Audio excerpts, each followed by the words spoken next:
All right, so we're going to look at the war in Europe from September of 39 to December of 41. What we have here is a German soldier in combat. What is he throwing? He is throwing a potato masher, yes. He's throwing a hand grenade. So some key objectives of what we're going to look at. We're going to look back at the conquest of Poland, which we've already covered. England and France declare war on Germany.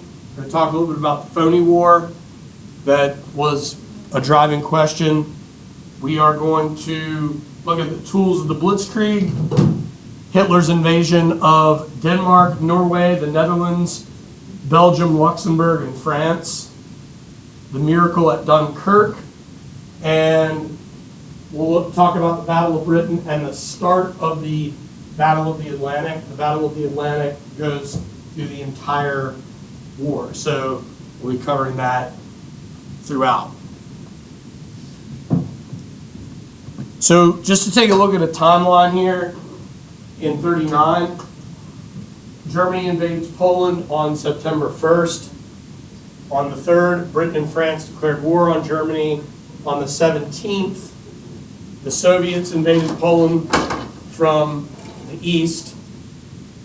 On the 27th, Warsaw falls and Poland surrenders. On the 30th, the Red Army will attack Finland. We'll talk about the Winter War in Lesson 6. And then December 14th, the Soviets are kicked out of the League of Nations. The League of Nations is about to unravel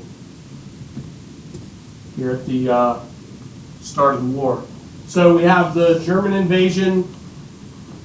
This is what is both the Germans and the Soviets are going to inflict pincer movements where they're going to have multiple armies invade, and then the goal is to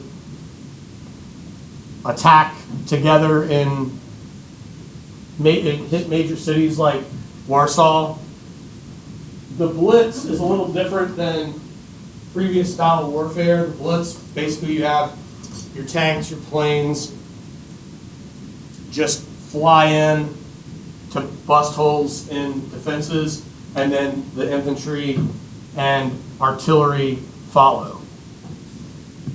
So the German invasion of Poland, we talked about this before, the false flag operation known as Operation Himmler, where Nazis dressed as Polish soldiers will attack a German radio station on the border of Poland. This gives the Germans the grounds to invade, and they're going to quickly take control of northern and western Polish defenses within just days of the invasion. Your Nazi commanders of the two army groups, von Bock was the leader of the North Army Group, and von Rundstedt was the leader of the South Group, and the idea is a pincer movement to come together and lay siege to Poland, or to Warsaw, which they'll do. So the Wehrmacht armed forces, obviously they're more modern. The military buildup has taken place. Over 1 million German soldiers will be used in the invasion through the Luftwaffe, the panzer divisions, the artillery, and the infantry. The invasion, again, was brutal. German attacks, Polish airfields, panzer attacks surged through the border. It's pretty impressive that the Poles managed to defend themselves as long as they did,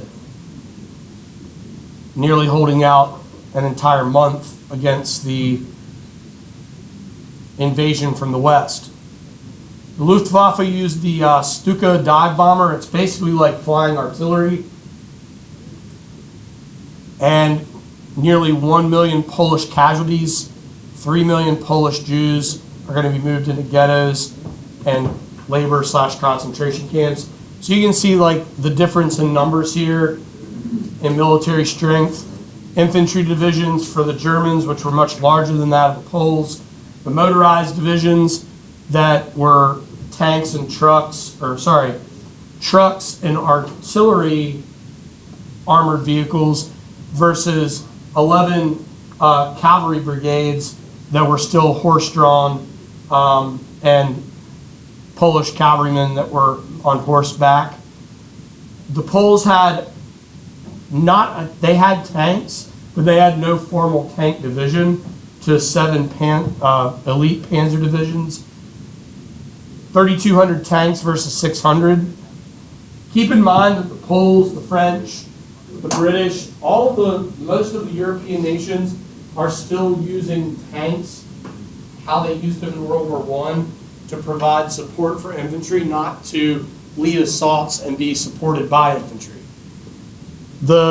One of the most lopsided statistics is just the Luftwaffe compared to the Polish Air Corps. The Polish Air Corps, those planes that could get off the ground, for the most part, had to fly at such high heights to prevent from being attacked. Most of the Polish planes never got off the ground. So here we have images from the invasion of Poland, September of 1939. Here's Stuka dive bombers in formation, and I'm gonna pull some clips for you guys today so you can see what the Stukas look like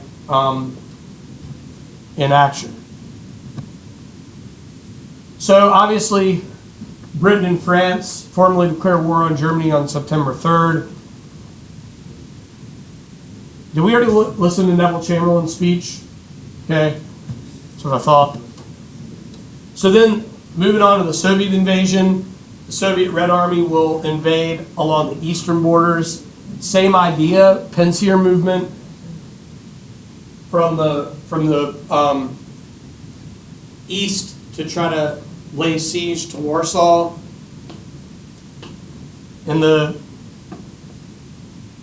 Katyn forest, a massacre will occur where over 20,000 Polish civilians and military are going to be massacred and buried in mass graves by the NKVD secret police.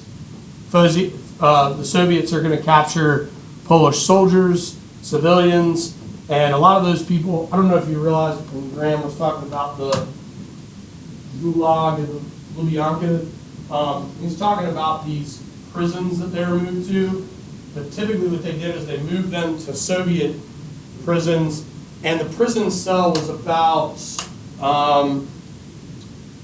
not as big as my desk, right? It's about the size of a Lubyanka solitary confinement cell.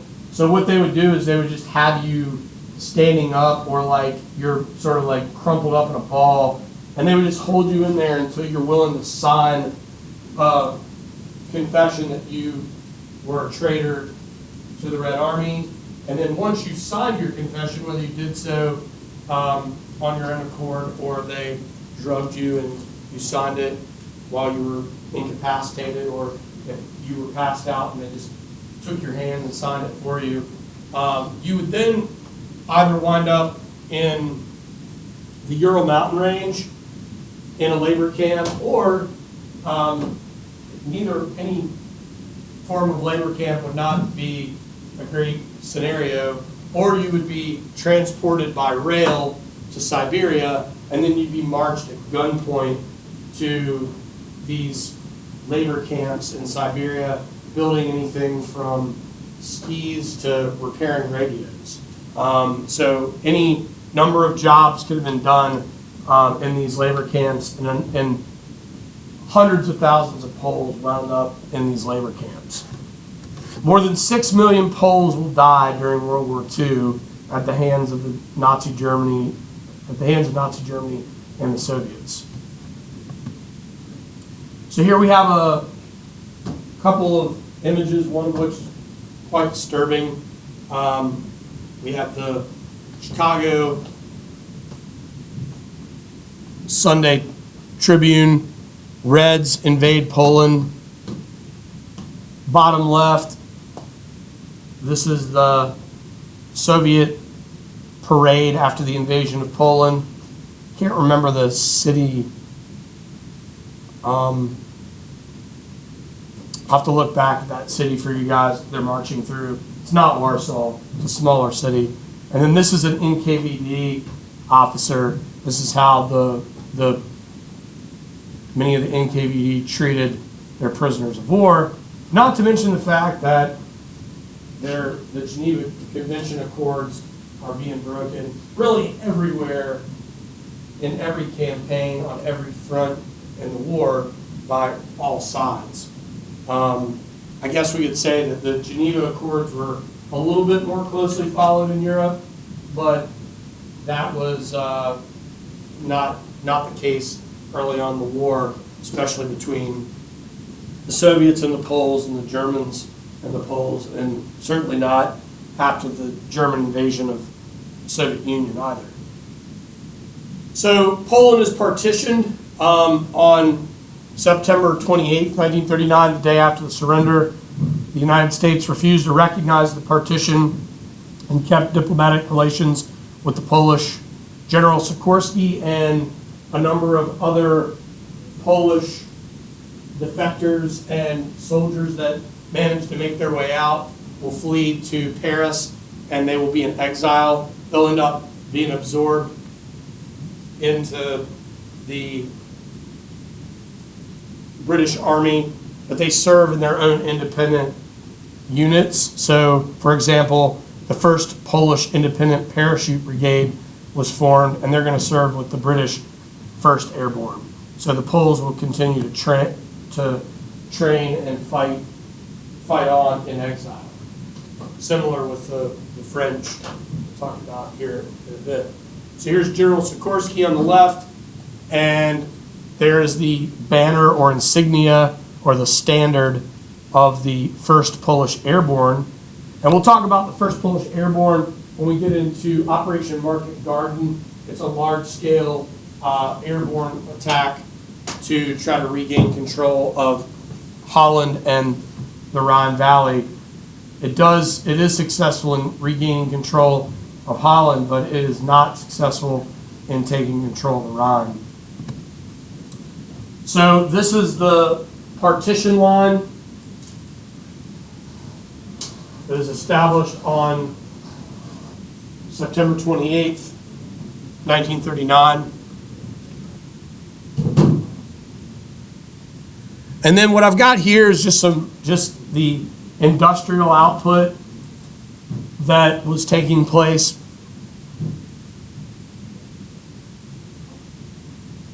leading up to the war, and what we've got is population and tons of steel produced. Something to keep in mind here, these numbers here are tremendously important, and that number is going to go up, as well as production of everything from ships to tanks to planes, weapons, you name it. Let's take a look at some of the tools of the Blitz. So obviously the new strategy is to have these lightning fast attacks using armored artillery there on the left, the Stuka bombers there in the center, Panzers there on the right and the bottom left, and then armored vehicles there in the bottom center and Panzers there on the right. Do keep in mind, though, there was not enough trucks to carry all the infantry, so a lot of the infantry are just slugging it out on foot, on horseback, or in horse-drawn carts. But for the most part, these guys are on foot, and that's going to be the case in Poland. It's going to be the case in the invasion of Western Europe and in Operation Barbarossa.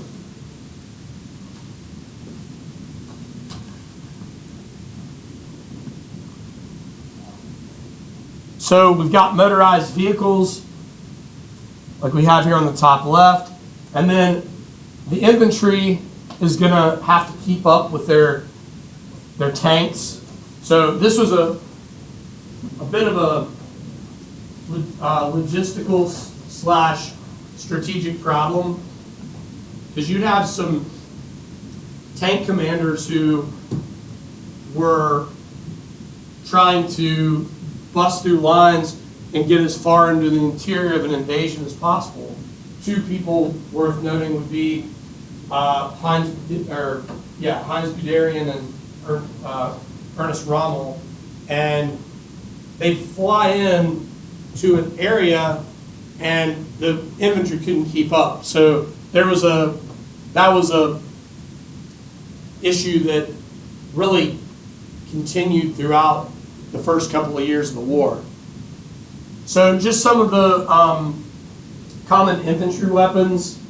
So we've got the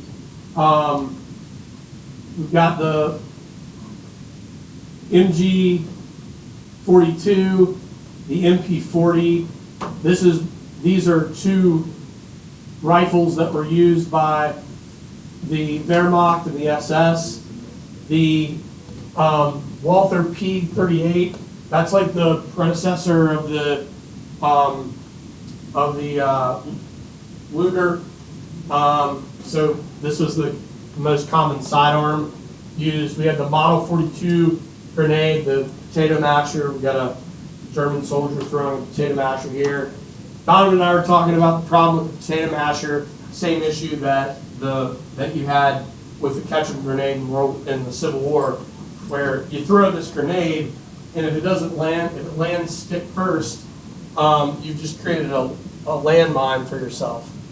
And as we move into the war, for every military unit or every country that we look at, we'll take a look at their most common weapons, like sidearms. Obviously, these are not the only ones. There are, if you took a look at all of the sidearms and rifles and artillery, I mean, the list is really overwhelming.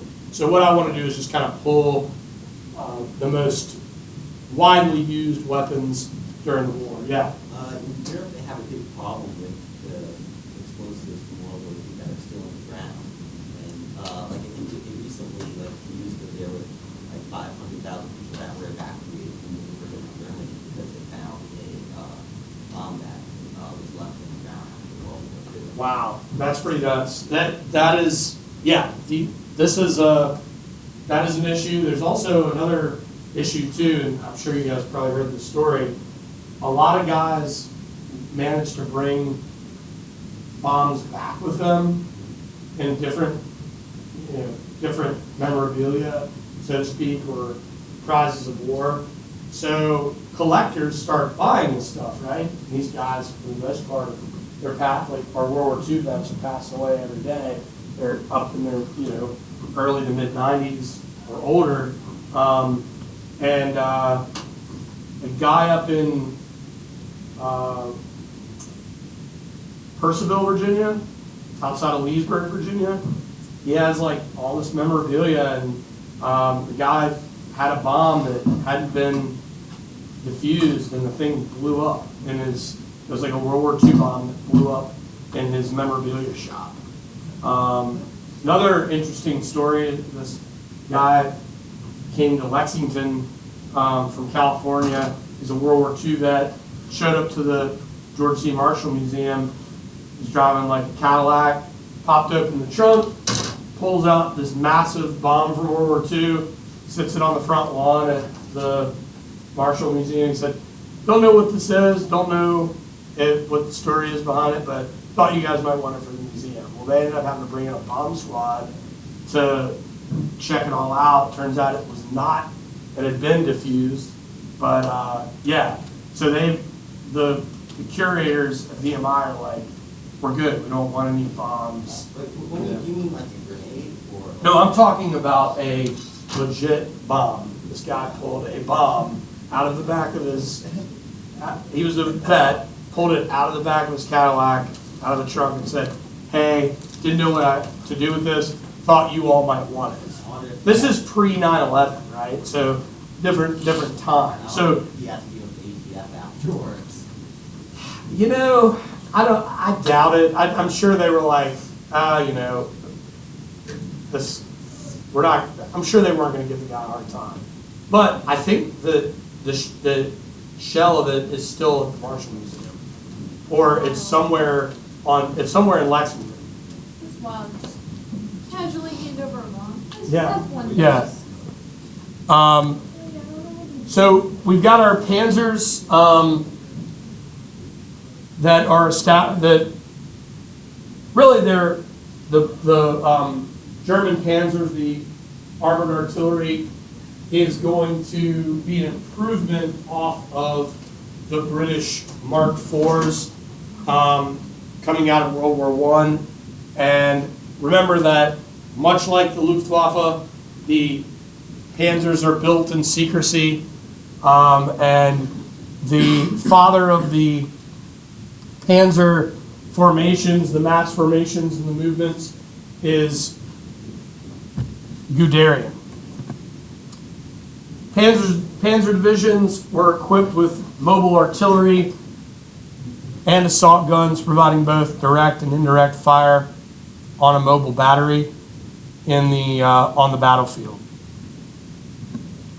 And then the Stuka dive bombers provided artillery support for advancing troops. They were slower, so they got protection from fighters. That's the Messerschmitt 109. And then the phony war is going to come to an end in the spring of 1940. France is going to dig in along the Maginot Line. The Maginot Line is this massive defensive fortress built as a result of World War I. So German paratroopers are going to drop into Denmark and Norway. The Wehrmacht marched in and took the countries without really much of a fight on April 9th, 1940. And on May 10th, Germany will invade France, Holland, Belgium, and Luxembourg by using the Blitz. And they're basically going to just bust through the Ardennes, which everybody believed were impenetrable because it was like this dense forest. And they just go around the Maginot Line. They don't even have to bust through it. Churchill becomes prime minister on the same day. Belgium and Luxembourg fall on the same day, on May 10th. And again, everyone thought the Maginot Line was all they needed for defense, but the German Blitz just went around it, and they're going to regain control of the Alsace-Lorraine region. British send soldiers to fight on the side of the French, the Dutch, and the resistance in Western Europe. The Dutch surrendered on May 15th. France will continue to fight on. The British Royal Navy battled the Germans at Narvik from April to June, but to no avail. This improved Germany's naval position because now they have control of areas of the North Sea and into the Baltic region. And the other thing that's important here too is what these countries provide. Germany, it provides them more ports and harbors.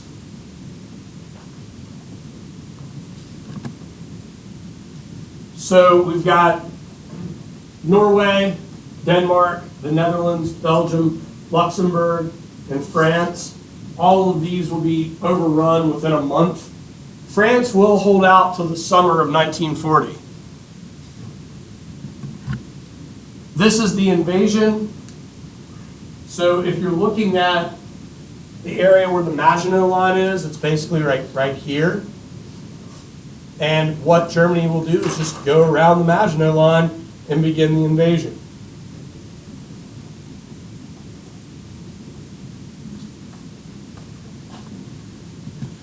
Prime Minister Winston Churchill, I've got a couple of Churchill quotes, one of which is going to be his speech after the invasion of you know what, we're just going to pull the speech. That'd be a better thing to do. The Fight on the Beaches speech. This is the three-part invasion. And again, the idea here is that the Luftwaffe and the Panzers race ahead, and the infantry and artillery will follow.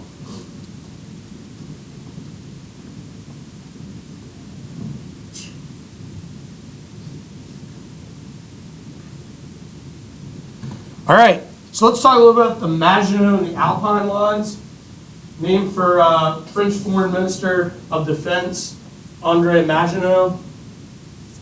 It's a line of concrete fortifications, tank obstacles, artillery, casemates, machine gun posts, and other defenses built in response to World War I along the Western Front. This is really the only major defense facing Germany. The Alpine line was used for the Franco-Italian defenses. The French established the fortification to provide time for their military to mobilize in the event of an attack. They weren't planning on an offensive. They were digging in. They were planning for a defensive attack. It was almost like they were still back in the trench warfare mentality of World War I, where the Nazis had already performed the Blitz successfully in Poland. If you really even think about it, prior to the Spanish Civil War, where they used the Blitz tactics early on. So the defense of the Maginot proved not so sufficient by the time the Germans ran around it. And then what you're going to learn is the Germans will then lay siege, bombarding the Maginot, and will ultimately take control of the Maginot Line. So the Maginot Line ends up becoming, in the end, a Nazi fortification along the border that the Allies are going to have to deal with upon trying to get into Germany. We'll talk about the plans for, already alluded to one of those plans, Operation Market Garden. We'll talk about what it's going to take for the Allies to bust through the hedgerows and the Dragon's Teeth and to get themselves around the Maginot Line to invade Germany and ultimately take Berlin. So can you guys see, like, these are like basically little trains or rail cars in the Maginot Line to haul supply and soldiers. And what we have here is the Maginot Line.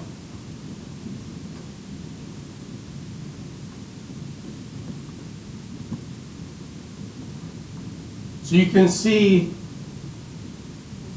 your machine gun towers, and then these are all the levels of the Maginot Line all the way underground. So real heavy fortifications. Excuse me.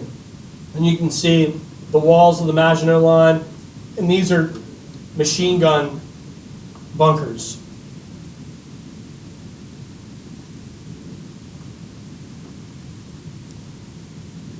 Let's talk a little bit about the fall of France and the miracle at Dunkirk, Operation Dynamo. When Poland was fully under German power, this causes, Hitler to obviously want to move farther west and invade Western Europe. Again, the only real action during the Phony War was the Winter War between the Soviets and Finland, which we'll get into later. The United States provides Finland with aid. And again, the so-called Phony War comes to an end with the invasion of Denmark and Norway in April of 1940, and then Belgium, Luxembourg, and Holland a month later. Germany uses the Blitz, using their Luftwaffe and Panzers. Heinz Guderian, the father of the Blitz, Erwin Rommel, Panzer commander, Hermann Goering, the head of the Luftwaffe. The attack on France came very quick. They surrendered by late June, and the miraculous evacuation at Dunkirk took place from May 26th to June 3rd, 1940. The French, the British, and other resistance fighters are pinned against the English Channel, and what will occur is a massive fleet of pretty much anything that will float coming across the English Channel to rescue these soldiers. The evacuation of Dunkirk, Operation Dynamo, occurred after the defeat at Dunkirk. The Allies are trapped. They had to evacuate through the port of Dunkirk. Everything from lifeboats to fishing boats to tugboats, you name it, they came across to rescue these soldiers, all the while being attacked by the German Luftwaffe. This is the location of Operation Dynamo, Dunkirk.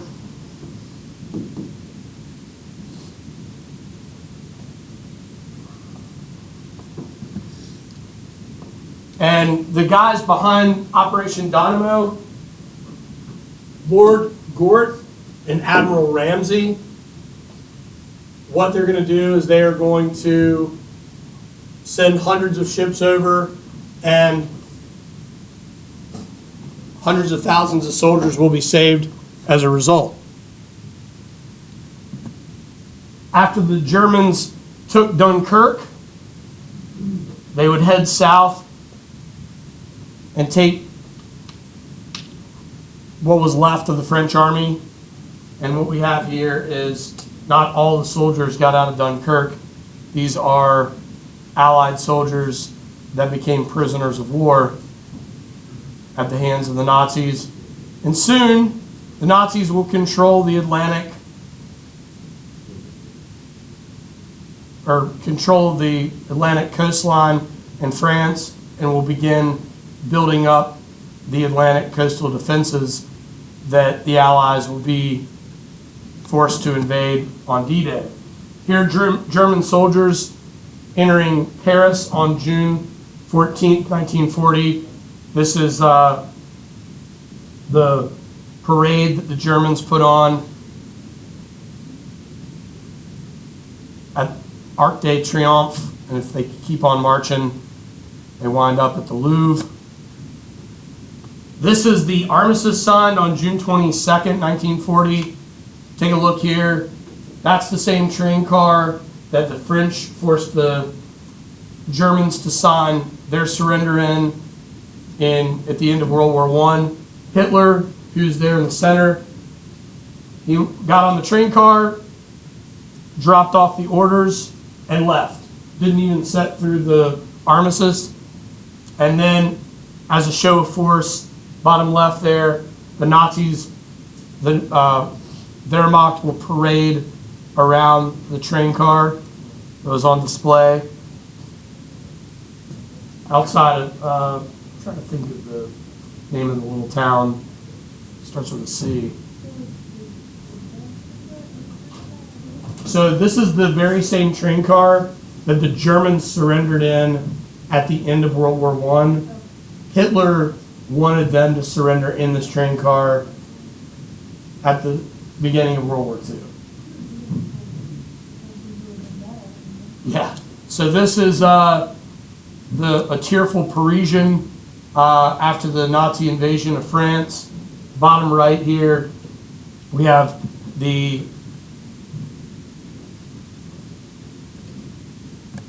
Arc de Triomphe.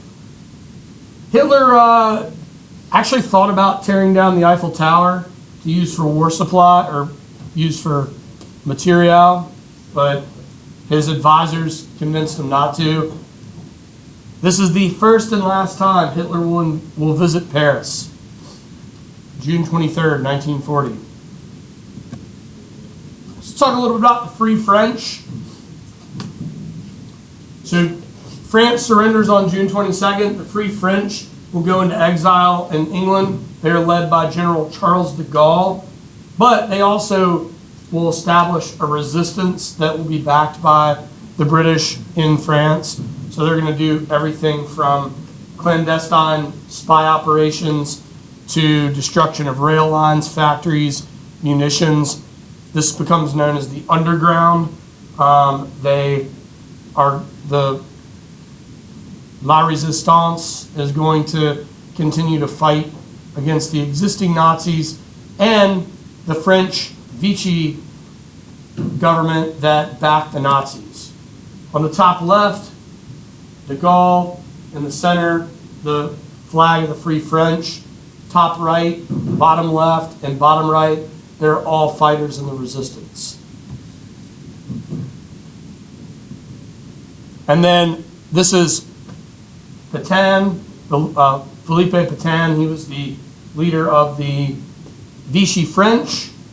Pétain was being courted by Hitler and the agreement was sort of like the Nazis would prop up this southern French government led by Pétain, but the Vichy were actually still in a bit of a diplomatic relationship with the British until the British demand that the French hand over their ships in the Mediterranean. The French say no. So the British actually bombed the French ships and sunk them in the Mediterranean. That event pulls the Vichy toward the Nazi side, and the southern Vichy French will be under Nazi control for the remainder of the war.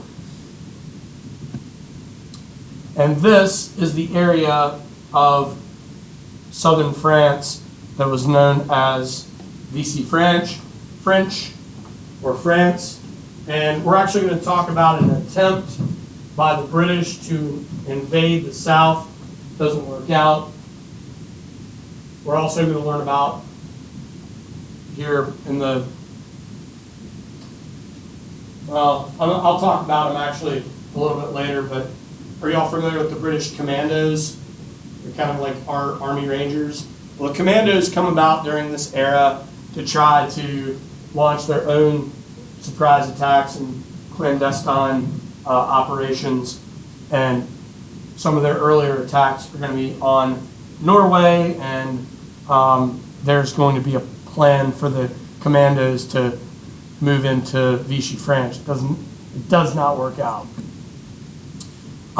So this is where we're going to pump the brakes today. Nazi Germany looks like this by the summer of 1940. So obviously, next on Germany's list is going to be England. But the only way to launch this operation, known as Operation Sea Lion, this is the invasion of Britain, the only way to have a amphibious assault is to take out the Royal Air Force and to challenge the British Royal Navy at sea. So this is sort of like a two-pronged assault, and I don't want it to be confusing, so I've kind of separated it. The battle in the air is going to be known as the Battle of Britain, and the battle at sea is going to be the Battle of the Atlantic. The Battle of Britain is only going to last from June or July through like December of 1940, January of 41, somewhere in that neighborhood. Obviously, the Nazis keep bombing campaigns going in Britain. But the Battle of the Atlantic, the fighting between Allies and Nazis at sea, that goes on throughout the entire war. Ultimately, though, Operation Sea Lion, the land invasion of Britain, is going to have to be abandoned.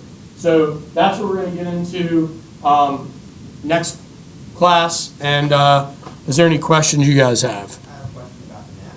Yeah. Why is Turkey neutral? Because they were part of the Central Powers in World War I. Yeah, so that, again, really kind of comes down to more of like it's like more of a diplomatic neutrality. You are going to see fighters and some resistance and some aid come out of that region. It is interesting that they don't wind up under Axis control. Yeah, but there is going to be some supply and some fighters that come out of that area. And then obviously one thing I wanted to point out is that